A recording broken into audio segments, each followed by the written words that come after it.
여러분, 안녕하세요. 황혼의 대반전입니다. 영상 보기 전 구독과 알람 설정을 해주시면 새로운 영상이 나오면 알려드릴게요. 그러면 오늘의 이야기 시작하겠습니다. 누구나 한 번쯤은 완벽해 보이는 사람에게 빠져본 적이 있을 겁니다. 하지만 그 완벽함 뒤에 숨겨진 진실이 있다면요? 오늘 소개할 이야기는 바로 그런 상황에서 시작됩니다. 한 아버지의 순간의 의심과 직감이 어떻게 한 가정을 위기에서 구해냈는지 지금부터 자세히 들어보시죠. 2021년 봄 서울의 한 작은 공원. 민수는 주말 아침마다 달리기를 하며 하루를 시작하곤 했습니다. 이른 아침에 공원은 조용하고 평화로웠고 민수에게는 이곳이 그나마 바쁜 일상 속에서 자신만의 시간을 가질 수 있는 유일한 공간이었습니다. 그날도 민수는 평소처럼 이어폰을 끼고 음악을 들으며 공원 산책로를 뛰고 있었습니다. 그런데 그의 앞쪽에서 산책을 하던 한 여성이 갑자기 발을 헛디뎌 넘어졌습니다. 아야, 그녀는 손에 들고 있던 물병과 책을 떨어뜨린 채 당황한 표정을 지었습니다. 민수는 바로 멈춰섰고 다급히 그녀에게 다가가 물었습니다. 괜찮으세요? 많이 다치셨나요? 그녀는 무릎을 감싸쥐며 얼굴을 찡그렸지만 민수를 보며 억지로 미소를 지었습니다. 괜찮아요. 발목을 살짝 삐끗한 것 같긴 한데, 걷는 데는 지장이 없을 거예요. 감사합니다. 민수는 그녀의 물병과 책을 주워 건네며 걱정스러운 눈빛으로 물었습니다. 혹시 더 다친 곳은 없는지 확인해 보셔야 할 것 같아요. 근처에 약국이라도 있을 텐데 함께 가드릴까요? 그녀는 손사래를 치며 웃었습니다. 아니에요. 정말 괜찮아요. 그런데 아침 운동 중이셨나 봐요. 제가 괜히 방해한 것 같네요. 민수는 멋쩍게 웃으며 대답했습니다. 방해라뇨. 아침 운동보다 더 중요한 일이죠. 다치신 분을 그냥 지나칠 순 없잖아요. 민수의 말을 듣고 고맙다는 듯 미소를 지었습니다. 고맙습니다. 저는 김지은이라고 해요. 아침 운동을 자주 하시나 봐요? 민수는 가볍게 고개를 끄덕이며 손을 내밀었습니다.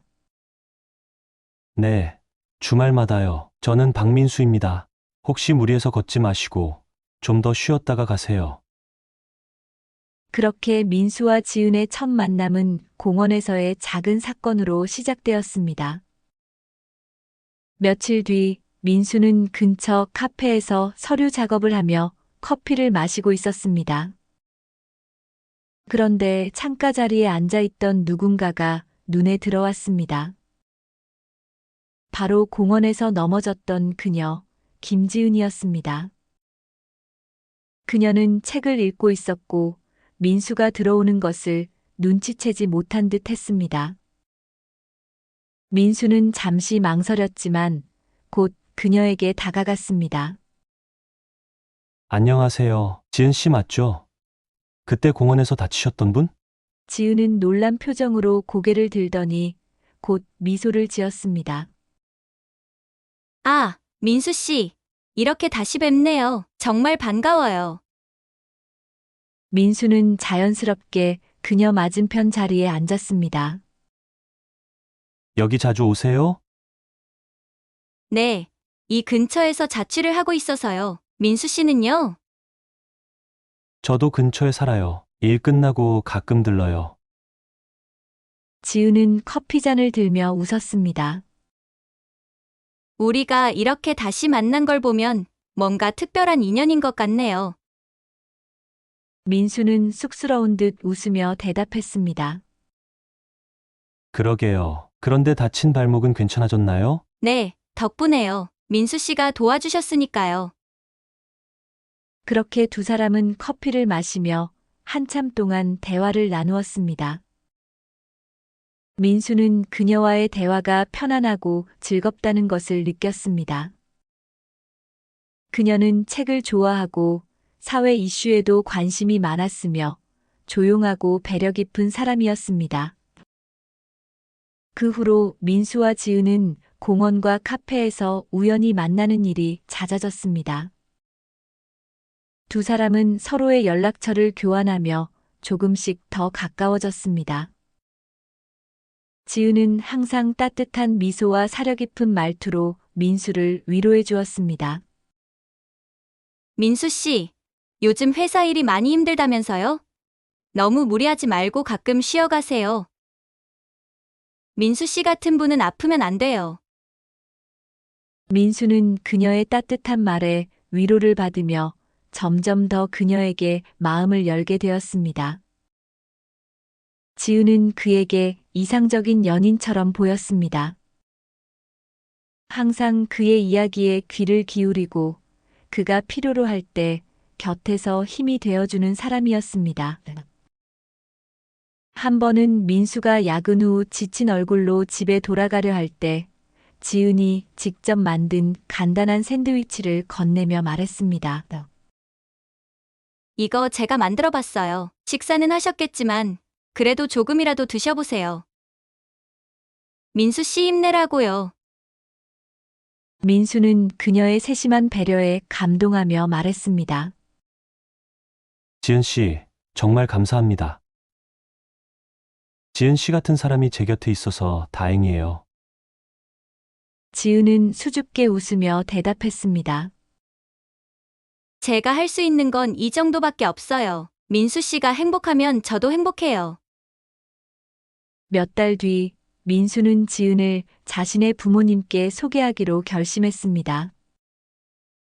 민수의 부모님은 아들의 여자친구를 처음 만나는 자리에서 조금 긴장한 모습이었지만 지은은 자연스럽고 밝게 대화를 이끌었습니다.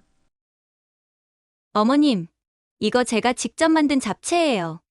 맛은 보장 못하지만 정성껏 만들어 봤어요. 어머님이 좋아하신다고 해서 가져왔어요. 민수의 어머니는 감탄하며 대답했습니다. 어머, 이런 걸 다 준비했어요? 손맛이 좋으신가 봐요.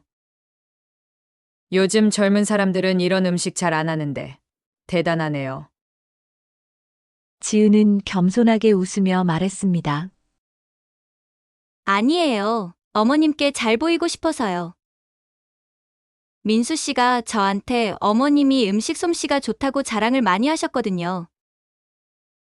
민수의 아버지 역시 그녀에게 호감을 느꼈습니다.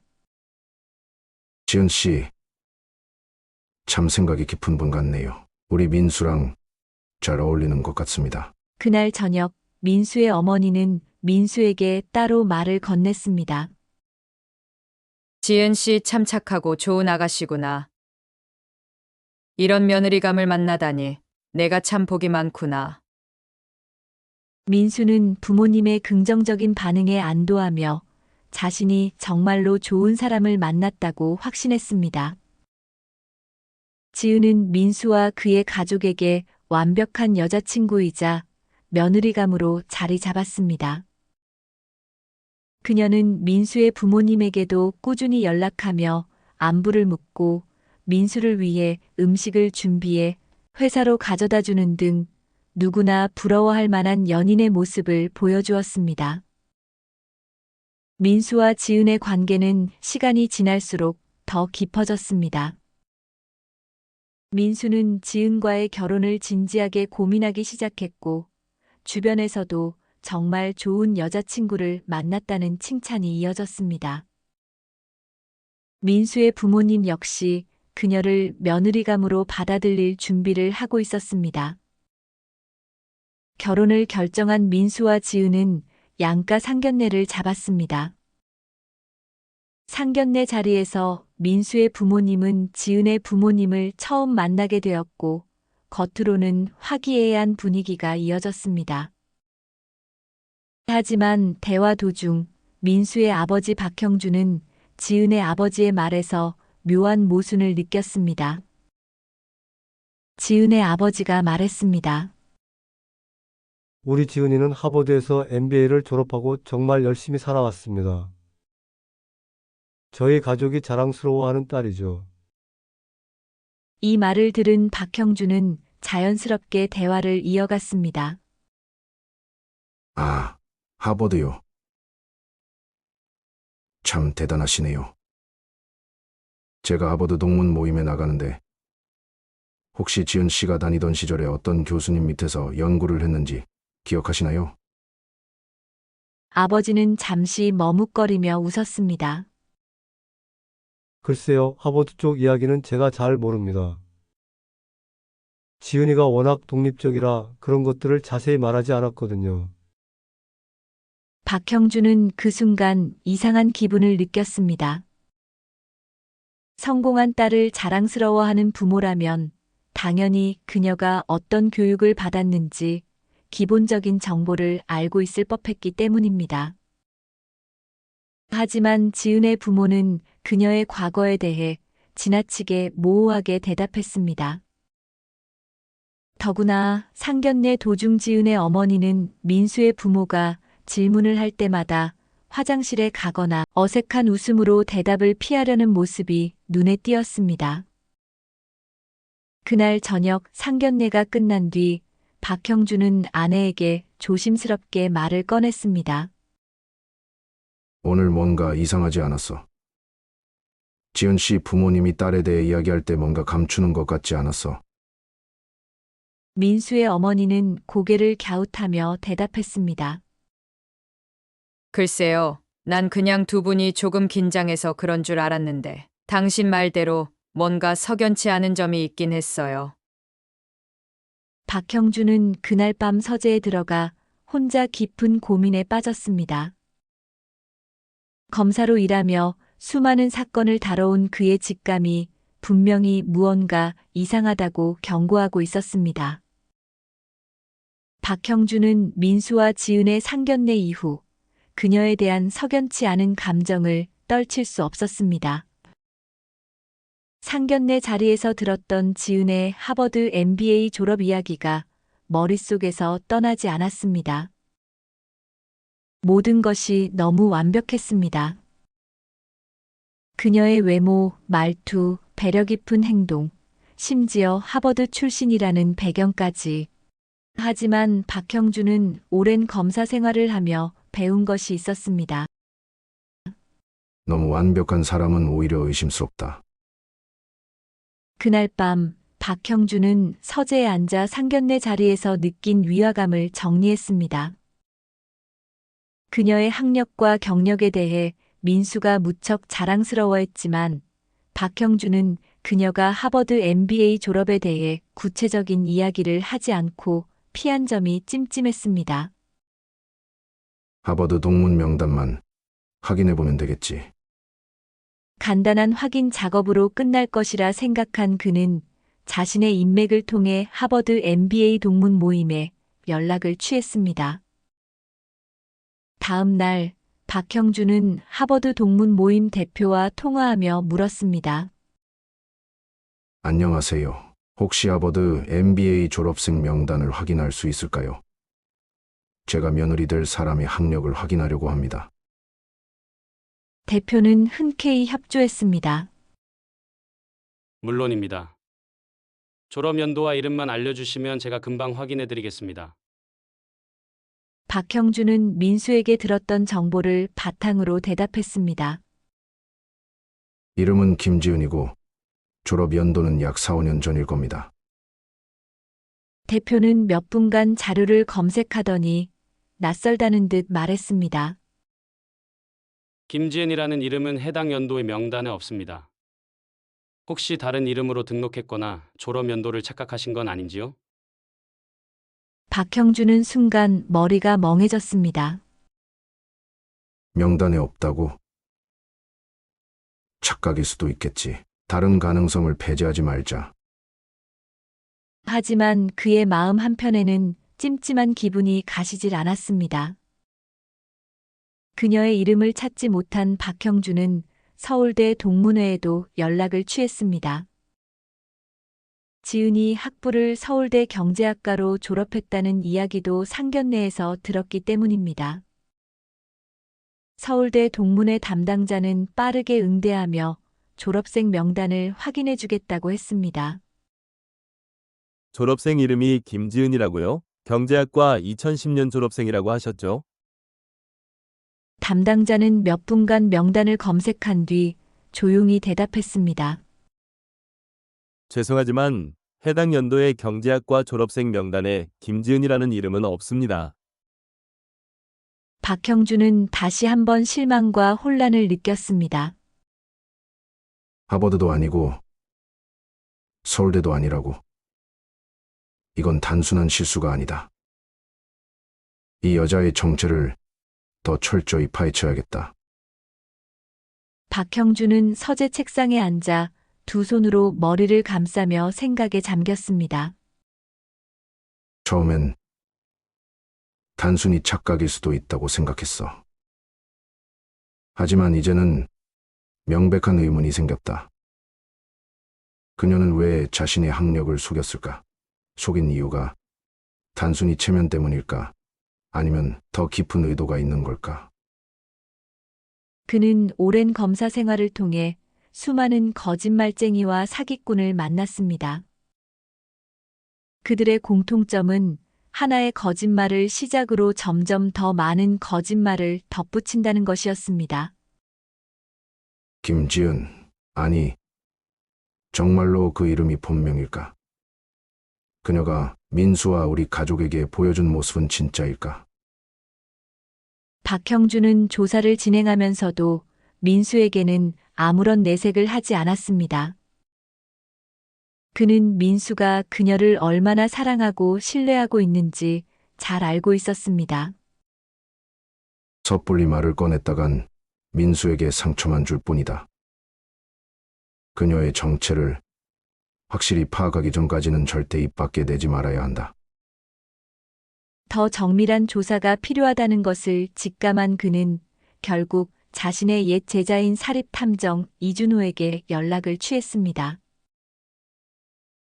이준호는 과거 민수의 아버지가 검사 시절 키워낸 유능한 제자였습니다. 퇴직 후 그는 사립탐정으로 전직해 여러 복잡한 사건을 해결해온 경력을 자랑했습니다. 전화가 오자마자 이준호는 민수의 아버지의 이야기를 듣고 바로 다음 날 아침 민수의 집을 찾았습니다. 형님, 오랜만입니다. 이번 사건은 꽤 흥미로워 보이네요. 의심스러운 학력과 경력이라 제 전문 분야입니다. 민수의 아버지는 그의 태도에 미소를 지으며 조사 자료를 건넸습니다. 지은이라는 사람에 대해 조사해봐. 학력, 경력, 그리고 과거의 행적까지 전부 말이야. 뭔가 큰 비밀이 숨어 있는 것 같아. 이준호는 자신만의 방식으로 조사를 시작했습니다.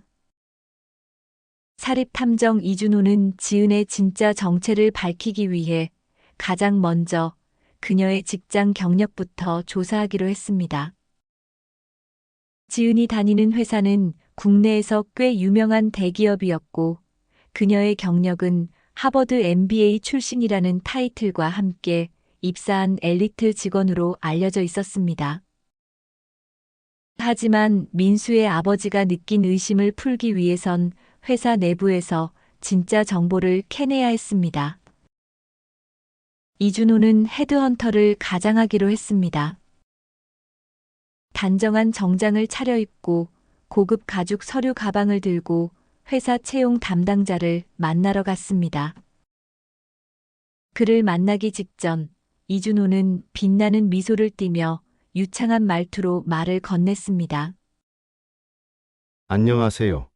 저는 글로벌 인재 채용 회사에서 온 이준호라고 합니다. 김지은 씨라는 분에 대해 이야기를 많이 들었습니다. 현재 귀사에서 굉장히 중요한 업무를 맡고 계신 걸로 알고 있는데 저희 쪽에서 스카우트 제안을 드리고 싶어서요. 혹시 그녀의 학력이나 경력 관련 자료를 확인할 수 있을까요? 채용 담당자는 이준호의 말에 살짝 놀란 표정을 지으며 말했습니다. 하버드 MBA 출신이라고요? 글쎄요. 제가 아는 정보랑은 좀 다른데요. 잠시만요.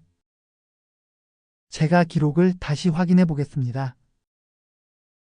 담당자는 컴퓨터에 접속해 직원 기록을 검색하기 시작했습니다. 그의 손가락이 키보드를 두드리는 소리가 이준호의 귀에 크게 들리는 것만 같았습니다. 이 순간이 중요했죠. 잠시 후 담당자가 이준호를 보며 약간 어리둥절한 표정을 지었습니다.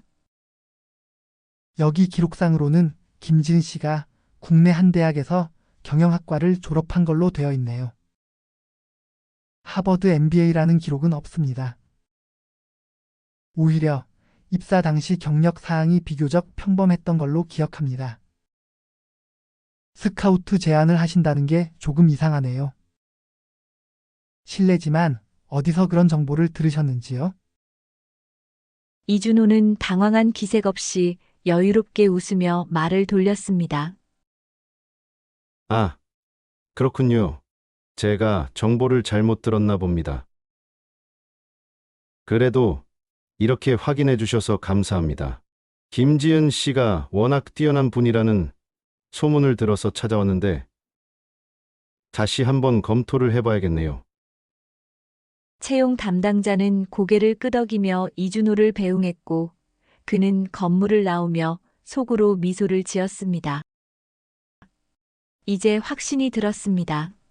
지은의 경력은 그녀가 주장하던 것과 완전히 다른 허위 정보로 꾸며져 있었던 겁니다. 그러나 여기서 멈추지 않았습니다. 이준호는 회사 내부 직원들과 접촉하기 위해 회사 근처의 한 카페에 들렀습니다. 점심시간 즈음 직원들이 삼삼오오 몰려와 커피를 마시며 대화를 나누는 모습이 보였죠. 이준호는 한 무리의 직원들 중에서 다소 편안해 보이는 두 명의 직원에게 가벼운 미소로 다가갔습니다. 안녕하세요. 혹시 김지은 씨 아세요? 그녀가 워낙 유명하다고 해서요. 저희 쪽에서 관심을 가지고 있는 인재라 잠시 이야기를 들을 수 있을까 해서요. 직원들은 서로 눈치를 보며 웃음을 터뜨렸습니다. 지은이요? 뭐 예쁘고 똑똑하긴 하죠. 그런데 유명하다고요? 글쎄요, 회사에서는 그렇게 큰 주목을 받는 직원은 아닌데요. 그냥 평범한 직원 같아요. 다른 직원이 말을 덧붙였습니다. 사실 지은 씨가 본인이 많이 떠벌리고 다니긴 해요. 하버드 MBA라느니 외국계 기업에서도 스카우트 제안을 받았었다느니. 근데 진짜인지 아닌지는 아무도 몰라요. 너무 말이 화려해서 가끔 믿기 어렵거든요. 이 말을 들은 이준호는 속으로 고개를 끄덕였습니다.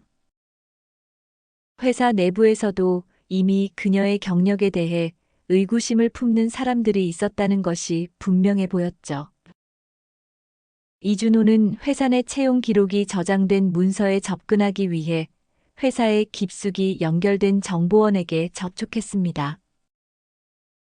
그는 과거 함께 일했던 한 내부 정보원과 다시 연락을 취했고 그를 통해 김지은의 채용 당시 제출했던 자기소개서를 입수했습니다. 그 자료에서 지은은 하버드 MBA 출신이라고 적었지만 결정적으로 제출된 학위 증명서는 하버드가 아닌 국내 한 대학에서 발급된 위조된 문서였다는 것이 드러났습니다. 이준호는 이 자료를 확인하며 혼잣말로 중얼거렸습니다. 이 정도면 거의 예술인데? 모든 걸 속일 생각으로 접근한 거구나. 그는 곧바로 이 자료를 정리해 민수의 아버지에게 전달했습니다. 형님, 경력도 학력도 모두 가짜입니다. 그녀는 하버드 MBA는커녕 국내 대학 졸업생일 가능성이 높습니다.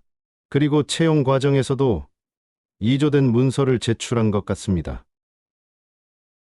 민수의 아버지는 이준호의 말을 듣고 고개를 끄덕였습니다. 이제 확실해졌습니다.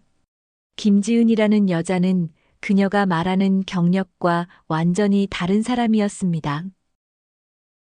이준호는 지은의 경력과 학력의 거짓말을 밝혀냈지만 이 정도로는 만족하지 않았습니다. 민수의 아버지는 이 모든 일이 단순한 경력 부풀리기가 아니라 그녀의 삶 전반에 걸친 더 큰 비밀과 관련이 있을 거라고 직감했기 때문입니다. 이준호, 이제 학력과 경력은 알겠고 그녀의 과거 행적을 전부 밝혀내야겠어. 사용했던 다른 이름, 주소, 혹은 사기 관련 기록이 있으면 다 찾아봐. 이런 일은 처음이 아닐 가능성이 높아. 이 말을 들은 이준호는 흔쾌히 고개를 끄덕이며 대답했습니다. 형님, 걱정 마세요. 이제부터 본격적으로 파헤쳐 보겠습니다. 이 정도 냄새가 나는 사람이면 분명 더 큰 흔적이 있을 겁니다. 이준호는 이제 학력과 경력을 넘어 지은의 과거 행적을 본격적으로 추적하기 시작했습니다. 그리고 이 과정에서 더 충격적인 사실들이 드러나게 됩니다. 지은의 본명은 김지은이 아니라 이미영이었습니다. 이준호는 민수의 아버지로부터 받은 자료를 토대로 지은, 아니 이미영의 주민등록 초본을 요청했습니다. 초본에는 그녀가 거주했던 모든 주소가 상세히 기록되어 있었고, 이를 통해 그녀의 과거를 하나씩 파헤칠 수 있었습니다. 이준호는 첫 번째로 이미영이 3년 전까지 거주했던 경기도의 한 조용한 동네를 방문했습니다. 과거의 흔적을 찾아내기 위해 그녀가 살았던 아파트를 찾아갔고 경비실에 있던 관리인을 붙잡고 물었습니다. 안녕하세요. 혹시 3년 전에 이 아파트에 살았던 이미영 씨라는 분을 기억하시나요? 관리인은 잠시 눈을 가늘게 뜨며 생각하더니 이내 고개를 끄덕였습니다. 아, 기억나죠? 그분이 한 남자랑 같이 살았었어요. 근데 얼마 못 가서 문제가 생겼던 걸로 기억해요. 경찰도 몇 번 왔었고요. 이준호의 표정이 흥미로워지며 질문을 이어갔습니다. 경찰이요. 혹시 어떤 일이 있었는지 아시나요? 관리인은 손짓으로 주변을 살피더니 조용히 목소리를 낮췄습니다. 정확히는 모르겠는데 그 남편이 저한테 와서 울면서 하소연한 적이 있어요. 사기를 당했다고요. 그 여자분이 돈을 다 가져가 버렸다고 하더라고요. 그 뒤로는 이사를 가버려서 그게 마지막이었어요. 이 말을 들은 이준호는 확신을 가지기 시작했습니다. 그는 즉시 근처 경찰서를 찾아가 당시 사건 기록을 요청했습니다. 몇 시간의 기다림 끝에 이준호는 경찰서에서 사건 기록을 열람할 수 있었습니다. 기록은 놀라울 정도로 상세했습니다. 그녀가 남편과 결혼한 뒤 벌어진 사건들이 모두 적혀 있었습니다. 결혼 초기 이미영은 남편에게 자신이 어려운 환경에서 자랐다는 이야기를 하며 동정을 샀습니다. 그러면서 자신이 시작하려던 작은 사업을 위해 투자금을 요청했고 남편은 결혼 초기에 그녀를 믿고 5억 원을 대출받아 제공했습니다. 돈의 사용 내역. 돈은 사업에 쓰이지 않았습니다. 이미영은 대출금을 받자마자 계좌를 통해 여러 해외 은행으로 자금을 분산시켰고 그 과정에서 사치품을 구매하거나 친구와 함께 여행을 다닌 기록이 남아 있었습니다. 결말 그녀는 1년 후 돌연 남편에게 이혼을 요구했습니다. 남편은 충격을 받고 그녀를 붙잡으려 했지만 이미영은 이미 모든 돈을 해외 계좌로 옮긴 뒤였습니다. 그녀는 이혼 소송 과정에서 교묘히 남편의 폭력 가능성을 주장하며 추가 위자료를 요구했고 결국 추가적으로 2천만 원의 합의금을 받아냈습니다. 이준호는 이 사건 기록을 읽으며 분노를 느꼈습니다. 단순한 결혼 사기꾼이 아니었습니다. 상대방의 심리를 교묘히 조종하고 동정을 유발하며 철저히 계획된 방식으로 돈을 빼앗는 치밀한 범죄자였습니다. 이준호는 사건 기록에 적힌 첫 번째 남편의 연락처를 확인하고 직접 그를 만나기로 했습니다. 그는 한적한 카페에서 남편과 마주 앉았습니다. 남편은 이미영이라는 이름만 들어도 고개를 저으며 한숨을 내쉬었습니다. 그 여자를 왜 찾는 건가요? 제발 말해요. 또 누굴 속였나요? 이준호는 민수의 상황을 설명하며 그녀가 또 다른 사기 결혼을 하려고 한다는 점을 알렸습니다. 이 이야기를 들은 남편은 손을 떨며 얼굴을 감싸쥐었습니다. 이미 예상했던 일이에요. 그 여자는 사람을 조종하는데 천재적인 능력을 가졌어요. 그녀의 눈물 한 방울, 그 달콤한 말 한마디에 누구나 속아 넘어가죠. 저도 그랬으니까요. 처음엔 정말 사랑한다고 믿었어요. 그녀가 하는 모든 말이 진심처럼 들렸어요. 그녀가 떠난 뒤 어떤 기분이셨나요? 이준호가 조용히 물었습니다. 첫 번째 남편은 쓴웃음을 지으며 대답했습니다. 처음엔 믿을 수 없었죠.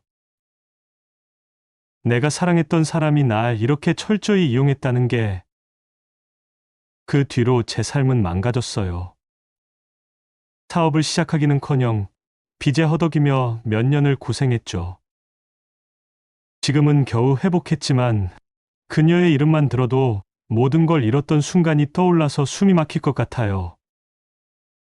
그는 이준호의 손을 꼭 붙잡고 간절히 말했습니다. 제발 그녀가 또 다른 사람을 속이는 걸 막아주세요. 그녀 같은 사람은 멈추지 않아요. 사랑을 가장한 사기꾼일 뿐이에요.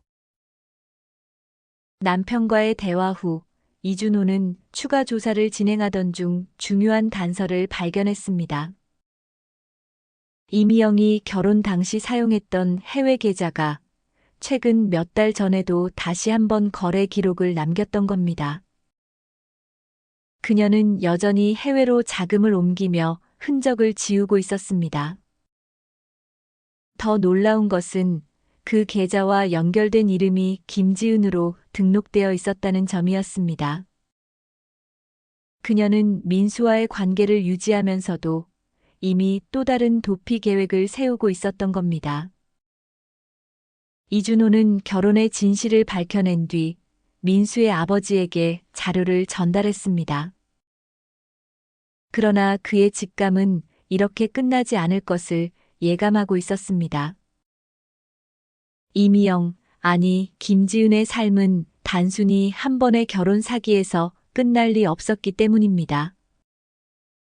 조사를 계속하던 중 이준호는 상견례에서 등장했던 지은의 부모 역시 수상하다는 점을 발견했습니다. 그 사람들의 이름으로 된 주민등록 기록이 없어 돈을 받고 고용된 배우일 가능성이 크다는 것을요. 그녀의 주민등록 초본에는 또 다른 주소가 기록되어 있었고 이 주소를 따라가면 더 많은 진실이 드러날 것이라고 확신했습니다. 이준호는 두 번째 사건의 실마리를 찾아냈고 이번엔 그녀의 과거가 더욱 치밀하고 악랄했음을 알게 됩니다. 두 번째 사건의 배경은 서울 강남 한복판에 위치한 초호화 펜트하우스였습니다. 그곳에서는 어떤 충격적인 사건이 벌어졌을까요? 그리고 이들의 결혼은 어떻게 될까요? 그녀의 모든 정체가 2부에서 밝혀집니다. 구독과 알람 성절을 해놓으시면 3일 뒤에 올라올 2부의 내용도 확인하실 수 있습니다.